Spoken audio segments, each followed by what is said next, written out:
Hey Joel, I am doing this inner quest spread. I think you're really going to like it. I thought about you. It's kind of good for any kind of seekers, practitioners, that kind of thing, because it really gives people insight, I think. I feel it does. So it's the inner quest. I'm using the wild archetype deck. So it's a who, where, with what, and what's, and why spread. So kind of an esoteric clue game, right? So the first, I want to read a little bit about what it is. So the inner quest is working with metaphor and the imagination to interpret with an expansive mind. So I'm going to read each 1, 2, 3, and 4. So number 1 is who. Card number 1 represents who, the archetypal side of the self that is the most dominant in the story. This is the part of you that needs attention in order for you to understand and move forward on your quest. So interestingly enough, you got the Pilgrim. I think it's a beautiful card, super bright. So I'm going to read. So this is you.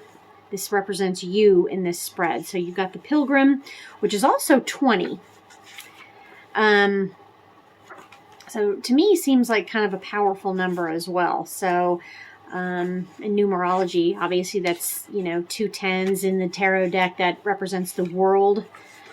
So I'm going to read what it says. And again, this is you in the scenario. So it's the Pilgrim, the wanderer, the traveler, the apprentice. For the Pilgrim, an outward journey is always an inward journey. This archetypal wanderer seeks wisdom, experience, and the meaning in the farthest reaches of the globe and the deepest regions of the spirit. Others will wonder when the Pilgrim will settle down or claim a more conventional life. But the Pilgrim knows that the heart belongs in motion. Where there is motion, there is freedom, expansion, and growth. Responsibilities, social conventions, and logistics lull us to sleep, and soon the Pilgrim becomes veiled in the slumber of the day-to-day. Yet, when this archetype awakens, it rallies our sense of adventure and leads us out the door towards a new reality. With the Pilgrim at your side, you will never lack courage, nor do you need every amenity. Travel light, travel soon, your spirit needs it. So it actually kind of came out reversed. And so I read both. With these cards, I read both the light and the dark. So upright or light, it's about learning, growing, adapting, and studying. When it's dark, it's about being aloof, non-committal, and flaky. So it suggests you read a poem by Robert Frost called The Road Not Taken. And for further reading on your own here if you'd like. So even in the stillness of meditation, the Pilgrim feels the movement of the heart towards what it loves. We all have a deep longing to answer the call, to get unstuck. What are the obstacles between you and the door? All right, so I hope that resonates. Moving on to card number 2, we have where. So we have the archetypal setting for the journey you are on. This is the energy that surrounds the situation, the stage or backdrop that influences the story. And you got the temple. It seems like a lot of pilgrims do trek to temples. So I thought that was kind of interesting when it first came about. And it almost has an Asian flair to it to me. Like when I first saw it, I thought of... my aunt had gone to Bali and she had taken some pictures and Malaysia actually. And it just reminded me. So anyways, so we got the temple. This is the backdrop for your story. I'm sorry, I'm just not good at Roman numerals. So it takes me a minute to get this. Okay, got it. So the temple, the sanctuary, the shrine, the altar. When we think of the temple, we often envision an architectural structure in a far-off land. We are quick to distance ourselves from the sacred, assuming we must expend much effort in order to arrive there.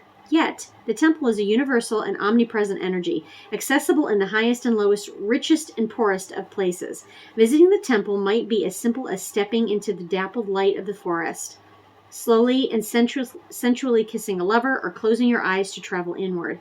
This card is a call to re-examine what you pay homage to and what you reject.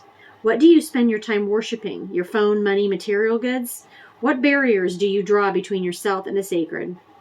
Perhaps there is room on your altar for something new, something surprising. Offer it to the heavens, which is interesting because that's exactly what the pilgrim does, seeking, right? So when it's light, it's about reverence for all and life as a sanctuary. When dark, it can be idolatry, cults, strict spirituality. So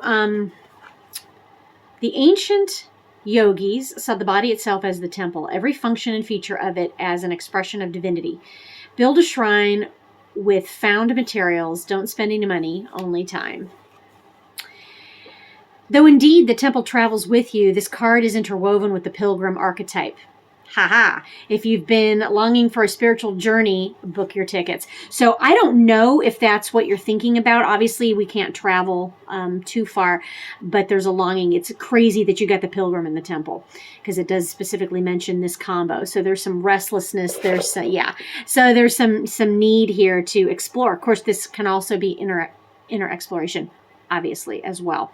So number 3 is the actual tool. So it's with what? The archetypal tool you must use, find, or give up, so destiny can unfold.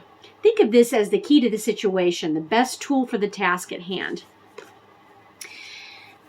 So you got the riddle. Okay. And it's got the snake and everything. Try to move these up so you can kind of see them a little bit better. So let's see. The riddle. I got them Roman numerals. Okay, so the riddle. The puzzle, the question, the mystery. When the riddle is present, one must stop searching for the right answer. It cannot be found and ultimately is not important. Rather, there must be a shift from the literal to the metaphorical, from logic to mythic. You are thinking too small and literally about the situation. The riddle card appears when the energy is deep and mysterious, like the elusive wisdom in a Zen koan. Focusing harder won't do it. Neither will increased effort. Time, surrender, and humor are your only allies. What feels like the most pressing dilemma won't reveal its deeper wisdom for a long time. Eventually, you'll learn a profound lesson from the riddle. For now, get comfortable with the limitations of your intellect and the reality of not knowing. It may, in fact, be the only reality there is. So when light, and it did come up upright, so a great awakening or aha moment. When dark, manipulation, deceit, and trickery. To go deeper, it says practice the Buddhist I don't know mind. Ponder these koans. The coin that's lost in the river is found in the river. If you meet the Buddha, kill the Buddha. Who am I? The only way to work with a riddle successfully is to not work. Nice.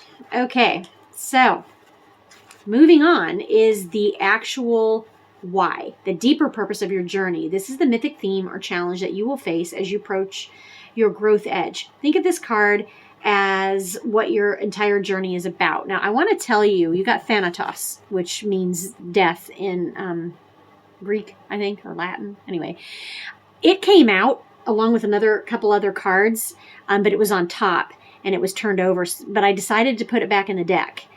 And then I was obviously shuffling again.